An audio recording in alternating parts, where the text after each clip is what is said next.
नमस्ते, मेरा नाम रमेश भंडारे है और मैं प्रोफेशन से टीचर हूँ।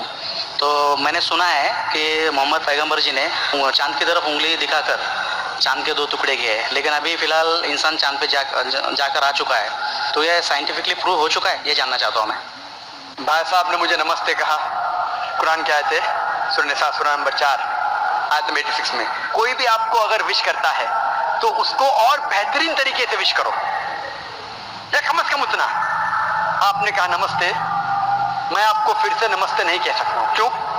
नमस्ते के मानी है कि मैं आपके आगे झुक रहा हूँ, इदम नम में, मतलब आपके आगे झुक रहा हूँ। झुकना सिर्फ है ईश्वर के सामने। तो मैं कहूँगा मेरे आगे झुकना हराम है, इसलिए मैं कहूँगा अस्सलामु अलैकुम, आप पे सलामती हो। ये सबसे बेहतरीन तरीका है।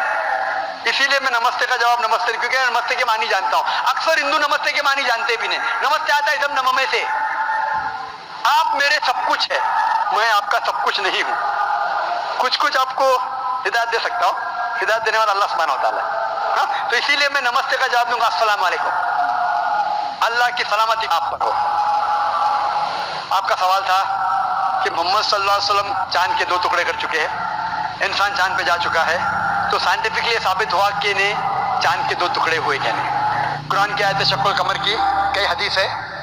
हम मानते हैं कि ये मौजिज़ा था जो अल्लाह ने किया, मौजिज़ा किया अल्लाह ने मोहम्मद सल्लल्लाहु अलैहि वसल्लम के जरिए। आज साइंटिफिक रिसर्च हो चुका है और कुछ एस्ट्रोनॉमर्स जो फल्कियात के माहिर है वो कहते हैं कि चांद पे एक फिशर है। फिशर मतलब एक लकीर है, क्या है पता नहीं। तो हम कहते हैं कि ये लकीर शायद निशानी है जब अल्लाह के पैगंबर मोहम्मद सल्लल्लाहु अलैहि वसल्लम ने शक्ल कमर के 2 टुकड़े किए थे। टुकड़े हो गए, वापिस हो गए, तो ये फिशर है। तो साइंटिफिकली एक फिशर है, क्या है लोग को पता नहीं। तो मैं कहता हूं इंशाअल्लाह वो फिशर वही है जो अल्लाह के रसूल ने टुकड़े किए। लेकिन आज अगर कोई कहेगा कि चांद के टुकड़े 2 हो गए इसलिए मैं इस्लाम में मानता हूँ, शायद। लेकिन आज दौर मौजज़ा का नहीं है, चमत्कार का नहीं, आज दौर है साइंस का। और सबसे बड़ा चमत्कार जो आखिरी पैगंबर मोहम्मद सल्लल्लाहु अलैहि वसल्लम ने किए वो है कुरान। सबसे बड़ा चमत्कार है।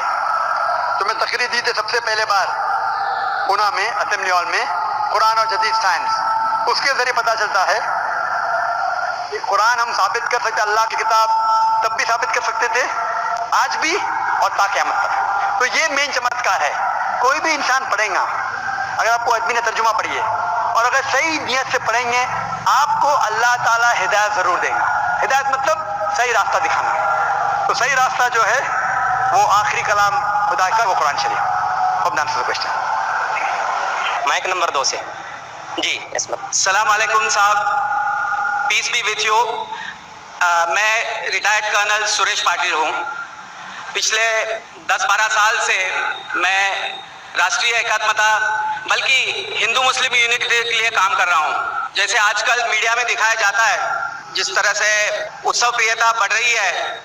जब हम छोटे थे पुणे में 60 साल पहले, तो शायद 1-2 देवियाँ बैठती थी, लेकिन आज के दौर में 100 से 200 देवियाँ के मंडप बैठने लगे। आप पर अल्लाह सुब्हानहू व तआला की रहमत, बरकत और सलामती हो। आपने कई अच्छी बातें की, वक्त नहीं कि सबका जवाब दूं, लेकिन 4 बातों का दूंगा। सबसे पहले आपने कहा कि मेरा मुसलमानों पे कर्ज है। आपके ऊपर कोई मुसलमान का कर्ज नहीं। अगर कोई मुसलमान ने आपकी जान बचाई वो उसका फर्ज था, तो कोई मुसलमान का आपके ऊपर कर्ज नहीं है, उसका फर्ज था। कुरान मजीद में लिखा है सूरह माइदा में सूरह नंबर 5 आयत नंबर 32 में, अगर कोई भी इंसान किसी दूसरे इंसान की जान बचाता है, चाहे वो मुस्लिम हो या गैर मुस्लिम हो, वो सारी इंसानियत को बचा रहा है।